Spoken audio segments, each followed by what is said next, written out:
Tax Day, antilavado de dinero. Es un programa ocupado en la prevención del lavado de dinero y el compliance empresarial. Conduce Javier Martínez. Síguenos en nuestras redes sociales.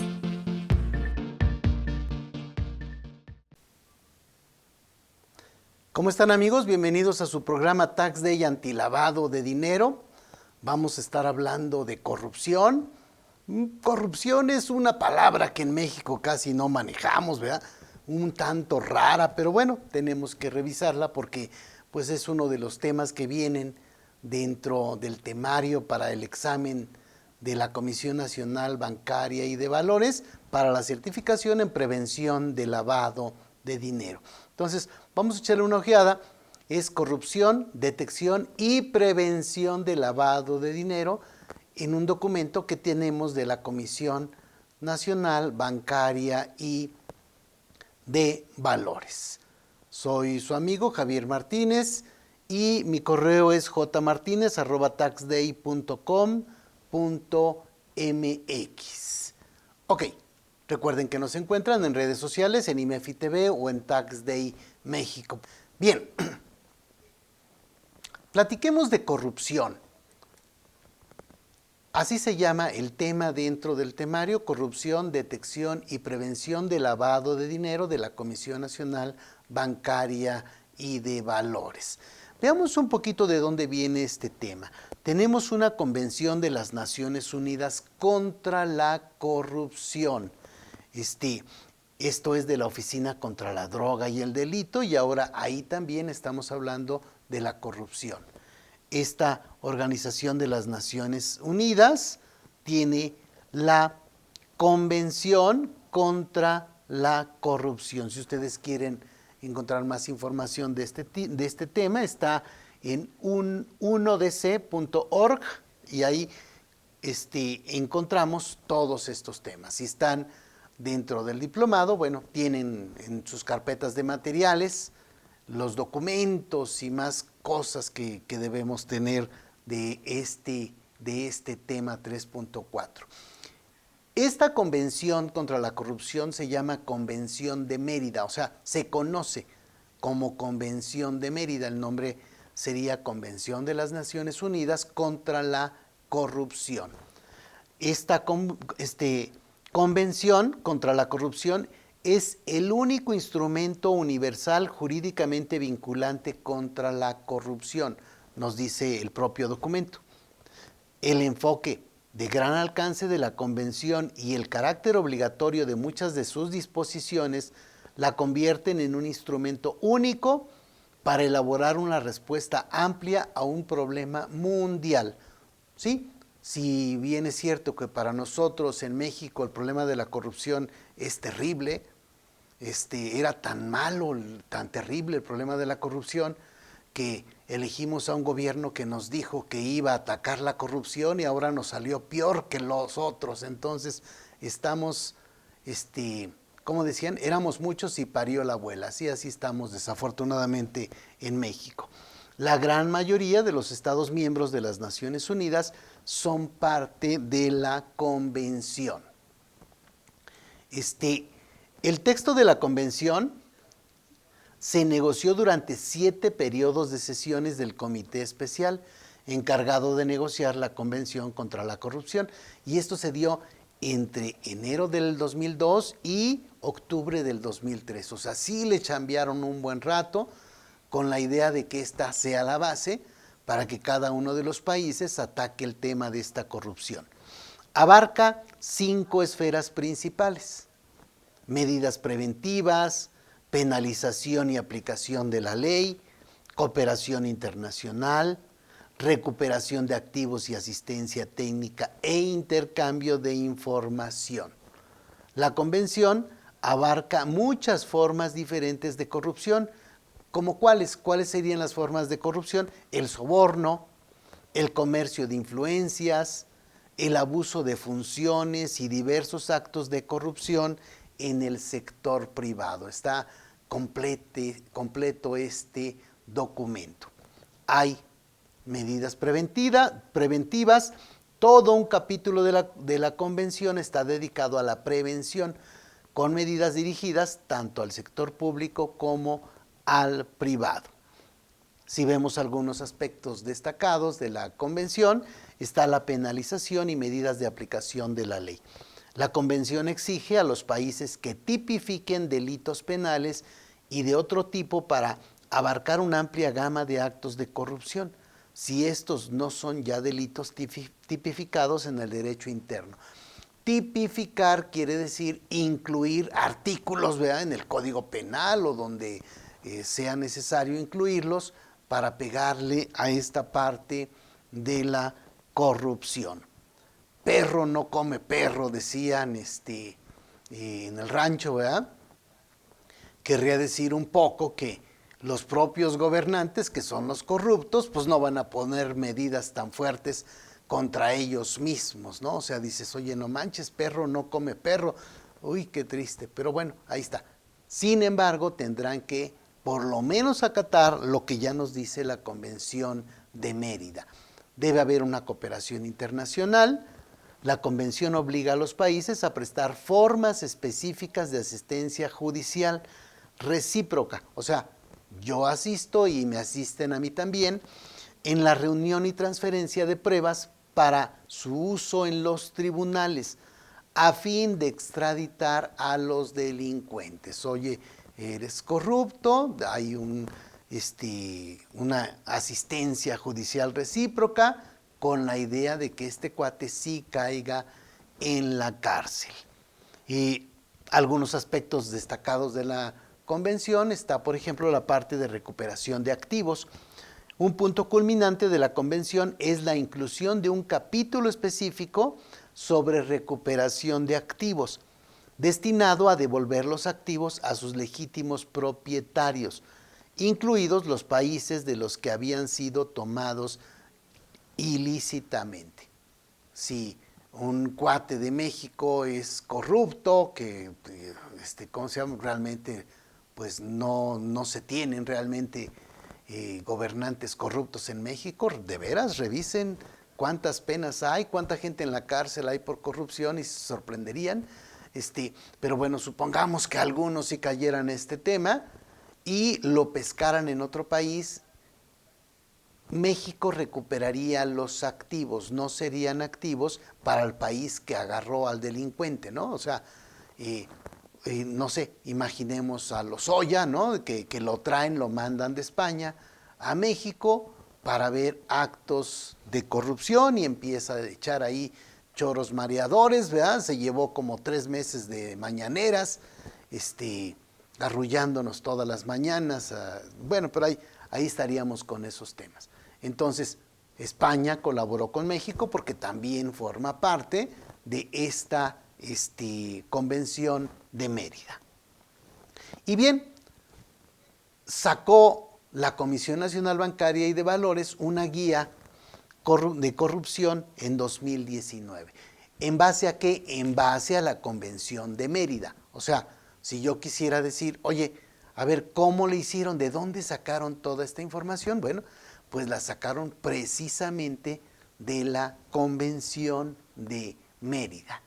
Este documento se llama así: Guía para la prevención y detección de operaciones con recursos de procedencia ilícita en el sistema financiero, derivadas de actos de corrupción.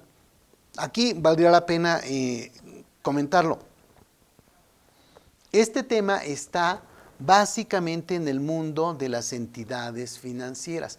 En el mundo de las actividades vulnerables no lo tenemos en forma específica, o sea, no nos dicen, oye, tienes que detectar a los PEPs, que serían las personas políticamente expuestas, y entonces ahí son algunos cambios a la ley, a la LFPORPI, que están pendientes. En cuanto no lo digan, gran parte de lo que tenemos aquí le va a aplicar también a las actividades vulnerables. Obviamente yo como una persona que soy corrupto, pues voy a estar revisando cómo gastar mi lana y voy a buscar cómo comprar casas o coches caros o joyas o bitcoins, todo esto que está regulado por la LFPORPI como actividades vulnerables. ¿De acuerdo? Bien. Veamos 2 o 3 puntos de lo que tiene este documento, aun cuando se tiene que revisar a detalle para saber exactamente qué es lo que nos menciona, adicionalmente a lo que son las disposiciones de carácter general que aplican a las entidades financieras, donde nos hablan de cómo debemos manejar a los PEPs, de cuáles son el enfoque basado en riesgo para ellos, etcétera. Todo eso lo tenemos ya específico y aquí está enfocado solo a corrupción. Bien, ¿cómo está el documento? Es una guía para la prevención y detección de operaciones con recursos de procedencia ilícita en el sistema financiero derivadas de acto de corrupción. Trae una parte de definiciones, después viene una introducción. La introducción lo abre al contexto internacional, después vemos el contexto nacional, viene el objetivo, vienen medidas aplicables a PEP nacionales y personas vulnerables. Oye, a ver, espérame, no solo son PEP, no, ahora también estamos hablando de personas vulnerables, lo cual es muy importante que lo entendamos. Ya que no lo habíamos aprendido, ya que metimos en nuestro sistema automatizado a todas las PEP, ¿verdad? Que son las personas políticamente expuestas, a sus familiares cercanos, a sus empresas, a las empresas de sus familiares cercanos, me dicen, oye, no, aquí hay también personas vulnerables. Ay, en la torre, ¿como quién será una persona vulnerable que no sea PEP? Acuérdense de la novia de este señor de la luz, ¿no? ¿Verdad? Sí puede haber personas vulnerables. Habrá que ver de cómo nos lo definen en este caso. En este punto 3 hay un subtítulo que dice medidas adicionales para PEPs de alto riesgo y personas vulnerables de alto riesgo. Siempre vamos a estar manejando un riesgo bajo y un riesgo alto. Cuarta, factores de riesgo indicativos dentro de una posible operación inusual vinculada con personas políticamente expuestas nacionales y personas vulnerables. Vamos a ver qué onda, qué factores de riesgo hay ahí. Puede haber un ocultamiento de identidad como un subcapítulo, puede haber comportamiento atípico de las personas políticamente expuestas, nacionales y también personas vulnerables. Ya siempre nos van a estar hablando no solo de los PEPs, sino también de las personas vulnerables. Esto, querido amigo, si tú vas a tomar nuevamente la certificación, ya nos mete en un tema donde dices, en la torre, eso no lo habíamos visto antes, ¿sí? Es algo relativamente nuevo. El comportamiento atípico de las cuentas a nombre de dependencias, entidades u órganos públicos, los factores de riesgo identificados en los casos recientes relacionados con actos de corrupción en México. Oye, ¿cuáles son los factores de riesgo identificados en los casos recientes relacionados con actos de corrupción en México? Lo vemos en un capítulo específico. Bien. Vámonos a corte y regresamos para ver algunas definiciones, saber algunos comentarios al respecto, pero lo más importante que tenemos que encontrar aquí es que el tema de tener claro que ya no solo son PEPs, sino que son también personas vulnerables, entonces eso nos lleva a que revisemos el tema a detalle. Muy bien, recuerden que estamos en vivo, sus preguntas y comentarios son bienvenidos y vamos a revisar también qué tenemos. Vámonos a corte y regresamos. ¿Por qué es importante contar con el Manual de Cumplimiento de Prevención de Lavado de Dinero? El Manual de Prevención de Lavado de Dinero es el documento donde se establecen las políticas, criterios, medidas y procedimientos para cumplir con las disposiciones antilavado de dinero cuando realizamos actividades vulnerables. Y más allá del cumplimiento legal, el manual nos debe permitir que nuestro personal sepa qué hacer y cómo actuar de forma eficiente, dentro de la legalidad en todo momento, fomentando el uso de buenas prácticas y generando una cultura de cumplimiento. En Tax Day encontrarás especialistas certificados que te ayudarán a contar con un manual de cumplimiento de PLD, apegado a tus actividades y las características específicas de tu negocio. Pide una cotización en www.taxday.com.mx, a nuestro WhatsApp 55 73 42 88 15 o escríbenos al correo contacto@taxday.com.mx. ¿Necesitas capacitación, asesoría o servicios en prevención de lavado de dinero?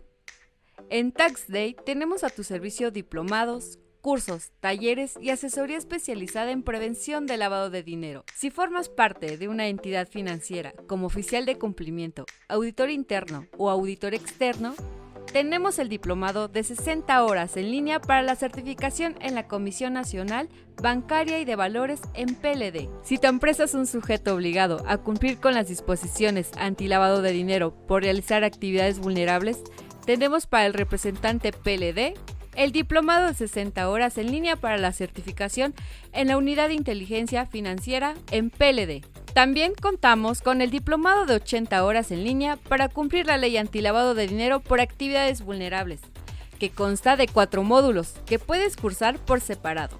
Las disposiciones PLD, el cumplimiento de las obligaciones, la elaboración del manual, los medios de defensa en PLD. En Tax Day, generando seguridad en los negocios, también prestamos asesoría, servicios y elaboración del manual PLD. Solicita una cotización o ponte en contacto con nosotros en nuestra página web taxday.com.mx, al correo contacto@taxday.com.mx. Síguenos en Facebook y YouTube como Tax Day México. Bien amigos, estamos de vuelta, tenemos que revisar entonces qué onda. Oye, ya me dijeron que van a estar buscando qué hacen con la lana los corruptos, porque pues sí es buen billete el que se llevan, o sea, cómo se mueve este dinero tendrá que ser detectado por la Comisión Nacional Bancaria y de Valores para aventarle la información a la Unidad de Inteligencia Financiera. O sea, esto es importante. Lo que hace la comisión es sacar información para mandársela a la Unidad de Inteligencia Financiera. Ahí ellos hacen sus análisis y sus investigaciones, y en caso de encontrar algún tema relevante que pueda ser ya alguna idea de delito o algo que se tiene que investigar más, ya se revisa con la policía, que sería la PGR antes, la FGR actualmente. Cuéntame, Adri. Nos pregunta Antonio, ¿qué pasa con los Panama Papers o Pandora Papers y los políticos que han ejercido en estas listas? Fíjate que, gracias, Toño, el tema de los Pandora Papers o de los Panama Papers han sido investigaciones que tienen que ver con la prensa internacional. Estos amigos de la prensa han sacado información de despachos, ¿verdad? De despachos que se dedican a tener clientes de estos que lavan dinero en paraísos fiscales, han sacado toda su información y se la reparten a todos los periodistas del mundo con la idea de que no los callen. O sea, somos tantos que en algún lugar nos van a escuchar. Lo que ha estado pasando es que se encuentra ya la información y detectamos, entiendo que en los Pandora Papers hay, no sé, 3,400 mexicanos, una cosa así, o sea, son cantidades de gentes muy importantes. En los Panama Papers estaban los de Grupo IGA, o sea, no sé, hay mucha gente ahí. Esta información no pasó por las entidades financieras en México, por lo menos pudiéramos pensar de inicio que no fue así. Entonces, ¿cuándo pasó? Se debió haber detectado. Pues no se detectó. Ahora, ya cuando llegamos a esas instancias, tendrá que ser directamente la Unidad de Inteligencia Financiera junto con la Fiscalía General de la República, quienes estén investigando. O sea, por un lado, la parte de la Secretaría de Hacienda. Recuerda que la Unidad de Inteligencia Financiera está dentro de la Secretaría de Hacienda, y la policía. Entre ellos dos van a estar revisando, ¿verdad?, cómo encuentran el camino del dinero para ver de dónde se robaron la lana o quién se la robó o cómo se la robó.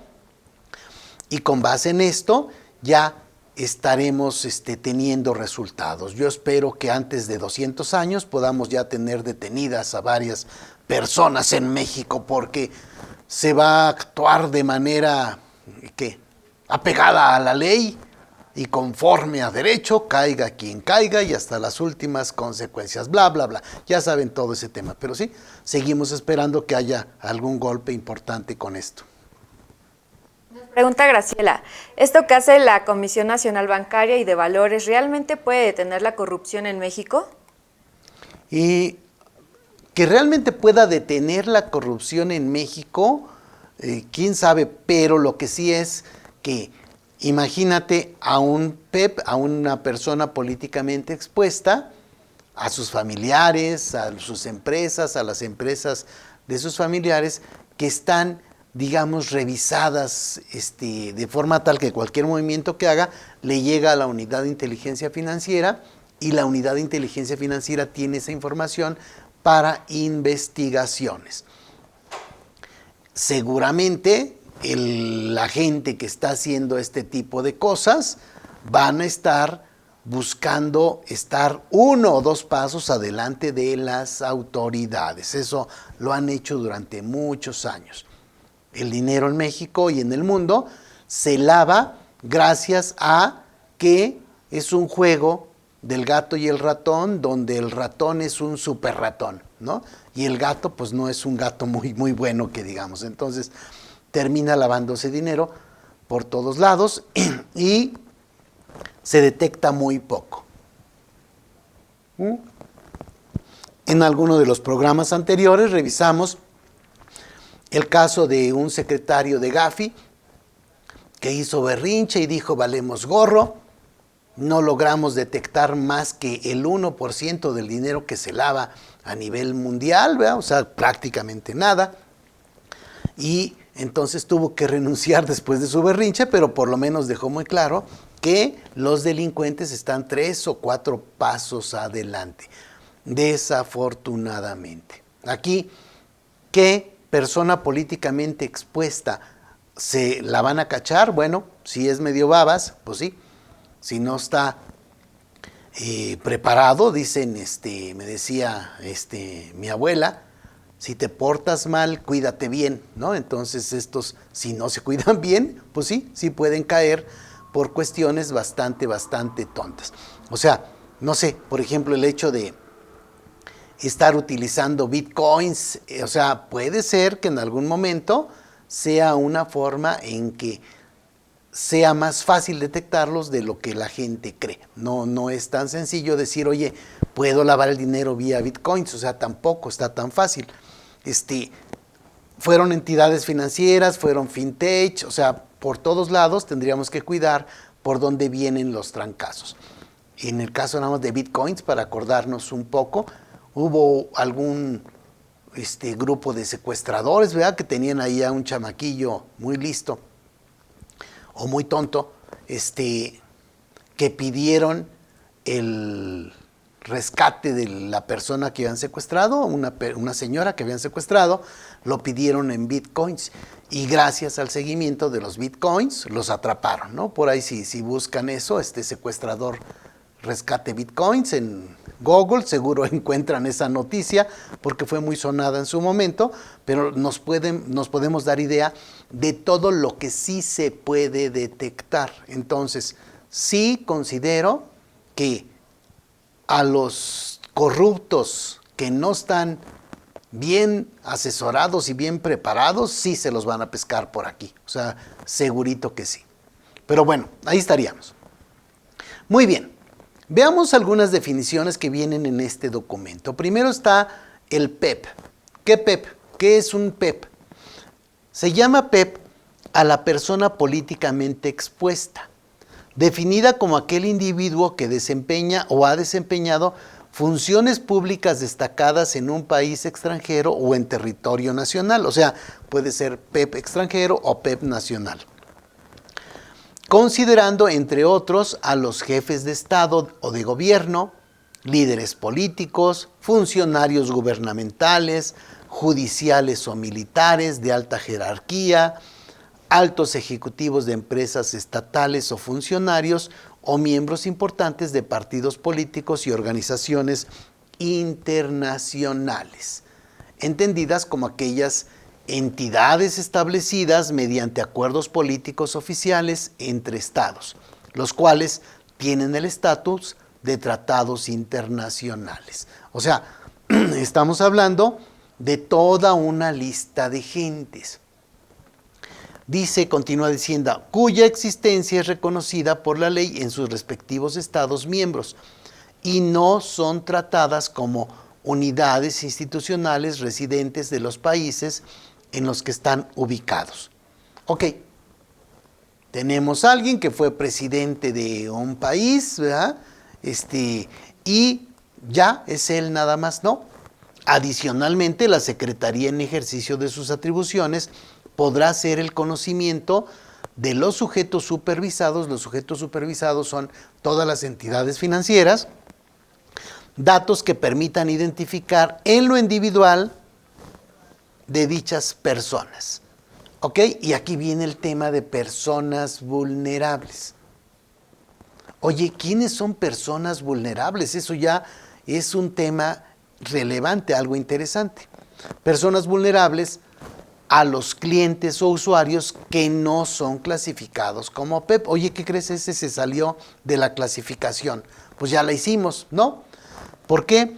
Porque pueden representar un riesgo de lavado de dinero relacionado con la corrupción de acuerdo a los vínculos financieros identificados en una posible operación inusual en la que esté involucrado un cliente o usuario PEP nacional con otros clientes o usuarios del propio sujeto supervisado.